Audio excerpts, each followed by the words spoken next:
How are you managing your audio, video, and lighting equipment? Do you have to physically be on site to manage it? Are you having to juggle different network connections using dongles in your laptop? Are you having to manage different software versions between you and your staff?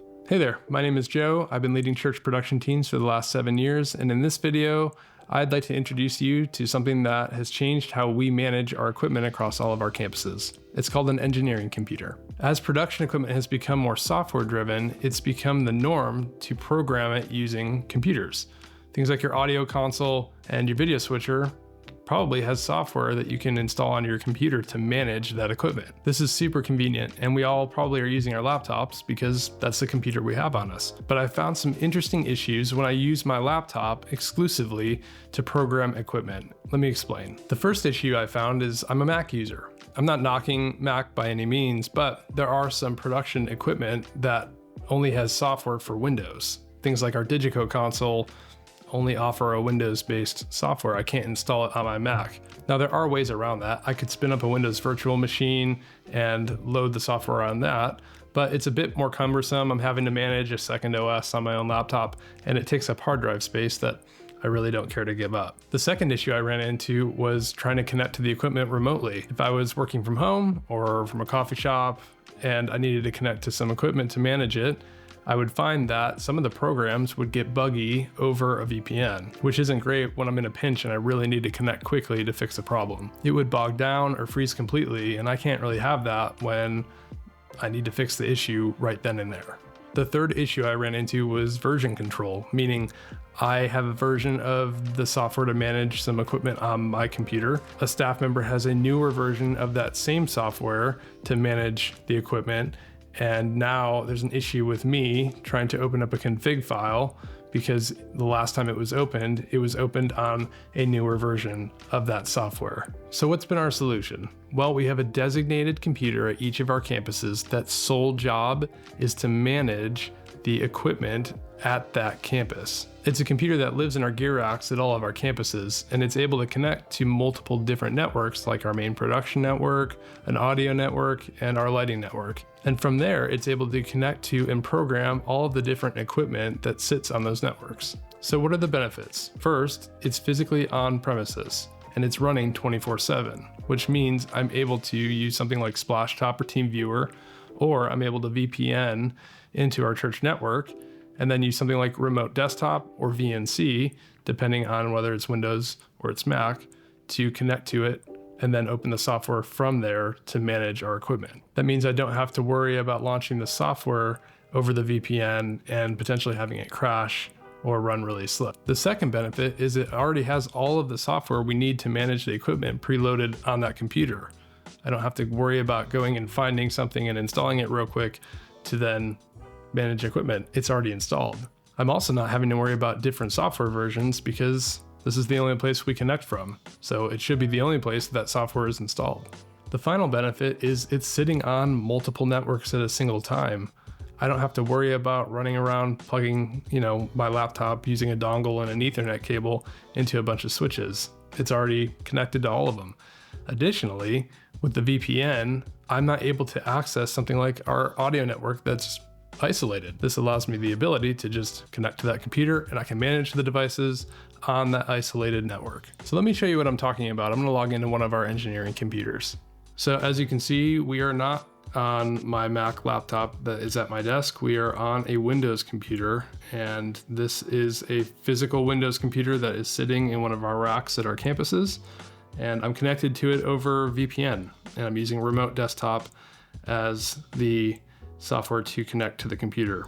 And as you can see, there's a lot of different pieces of software. It's a little messy, excuse that, but you'll get the idea.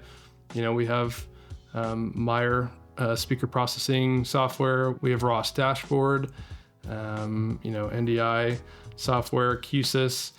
This is something we're starting to dabble in a little bit as a team. Dante controller, our LED wall processor software.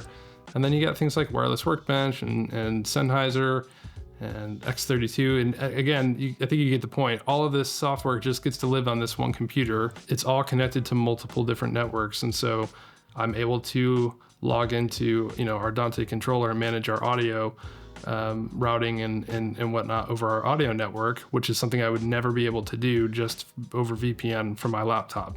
So if you think that this is something that might benefit you, you're probably wondering, cool, where do I start? The first thing you have to determine is Mac or Windows. And I said it at the top of the video, I love Mac and I prefer working in Mac OS, but the reality is I have some software that just will not run natively on Mac OS. And so for us, kind of forced the decision, we need a Windows machine as our engineering computer. The second thing you need to think through is specs. Now, you do not need some crazy powered computer with some powerful graphics card to run this. You just need a powerful enough computer that would last you 3 to 5 years. It does not need to be over the top. We overspec'd a few of our engineering computers at some of our campuses. We went with Dell precision rack mount computers. The reason we did that is we knew we wanted to be able to create virtual machines on them in the future. So like on the computer I just showed you, that's actually running a virtual Windows 11 machine, I believe, and that's running our companion software for that campus. But by no means do you need to do that. And honestly, I checked the prices as I was researching this video just to see how much they were going for these days. And I think they start at like $5,000, which is far more than I paid for those computers. So definitely would recommend maybe staying away from that. The other thing that I'm pretty big on personally, but may not bother you, I don't like dealing with dongles. I like locking connections. And so I am always going to go for an engineering computer that allows me to install PCI network cards so that I'm not dealing with dongles hanging out of the back of the computer that, you know, could pop out if somebody yanks, the cables around it or something like that. Now, the last point is brands matter, in my opinion. If you've decided I actually don't need a Windows computer, your life just got a lot easier. You just get to buy Apple products and move on. But if you are like me and you got to buy a Windows machine, in my opinion, brands matter. I'm always looking at Dell or HP business class machines because I know I'm going to get a good warranty with that and support with that. And also all of those machines are designed to run 24/7 because they're business class. They're designed to sit in offices all day and stay on all the time.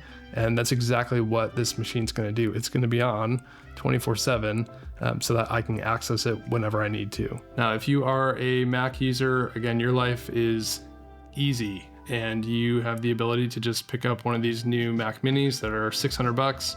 The basic, 16 gig of RAM and 256 SSD drive is more than enough for the use of an engineering computer.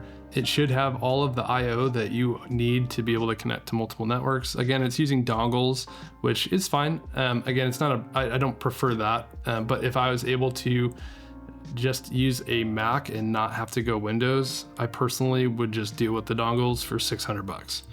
So here we're looking at the Windows option now.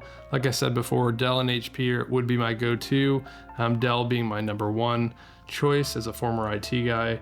And the Dell Optiplex small form factor is not huge. It's slightly larger than, they have a micro form factor, but I don't recommend that because you can't install the PCI cards to add more network adapters. And this one I believe has 2 available, but double check that if you are looking to buy one. The only thing I would change about this is go up to 16 gig of RAM. Honestly, you can probably do that by ordering just another 8 gig stick. I don't know how many sticks are coming in here. And you could probably do that for less than jumping up to the 859.